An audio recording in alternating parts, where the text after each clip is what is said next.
Hey, hello, Vineyard. Happy Wednesday, man. What a beautiful start to summer we are having. I love this time of year right before it gets stupid hot and it turns my lawn that yellowy brown. This is the time of year that I complain the least about the weather, so you got to enjoy it while it lasts.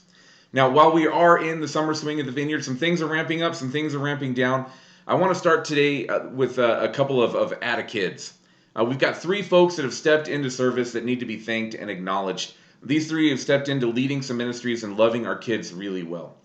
First, Sydney Harris has been leading our kids ministry, and she's building a lot of momentum with the kids and with the team that serves the kids. When you see her around the check-in table this Sunday, give her a nod, a thank you, and an atta kid. Also, our youth ministry, it's winding down for the summer, but it ended on some high notes as John and Mariel Mulford stepped in and closed out the year with them.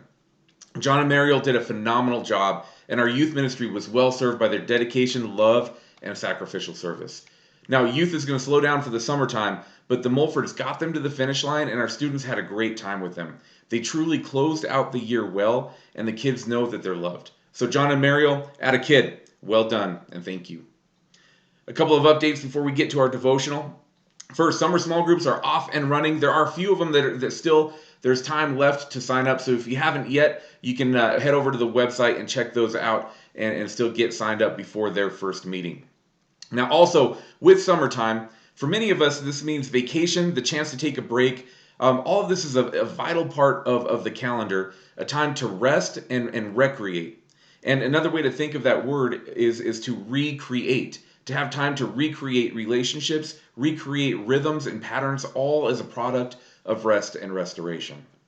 Now, one side effect from time away is that we can get out of sync with our community and our family, and it makes it more difficult to kind of re-enter because it just feels like we missed out on some stuff.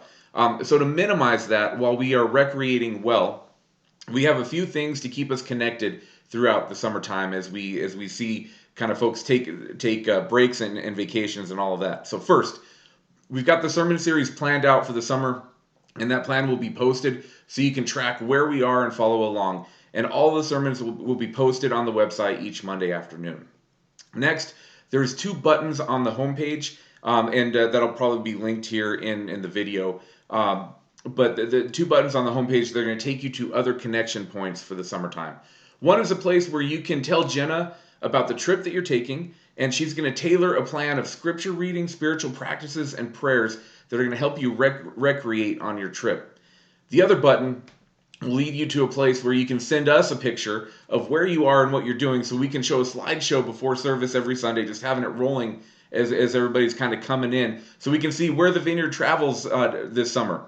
Those are going to be live today, so if you're on a trip now, you can go ahead and hit that button and send us a pic and tell us what you're doing and how you're doing. Now, those connection points will be active all summer, so make sure that you utilize those just as a way for us to stay close and recreate and re-enter after our recreation. Now, our devotional. When I think about summertime, the nostalgia hits me so hard. I lived for summer vacation as a kid. I lived for it. I still try to hold on to that a little bit. I think about all the sports, the trips, the illegal fireworks, not being in school. All of that made this season come to life for me. I loved like being out of the house in the morning and not coming back until the street lights were on. I love it. Anyway, another thing that used to be kind of cool was that movies used to be awesome in the summertime. I don't know what's happened lately, but that's for another video. All kinds of movies with all kinds of heroes. Oh man, the movies were awesome in the summertime. Now, this summer is going to be the summer of heroes at the Vineyard. The people listed in Hebrews chapter 11 are often referred to as heroes of the faith. After the writer of Hebrews gives us a definition of faith, there's a list of people that exemplify this faith, and it's all presented in a way that's meant to build our own faith. But it leads to a couple of questions, at least it did, and it has for me. What is faith? What's a hero? But also, how is faith demonstrated? How do we get it? And how does faith grow?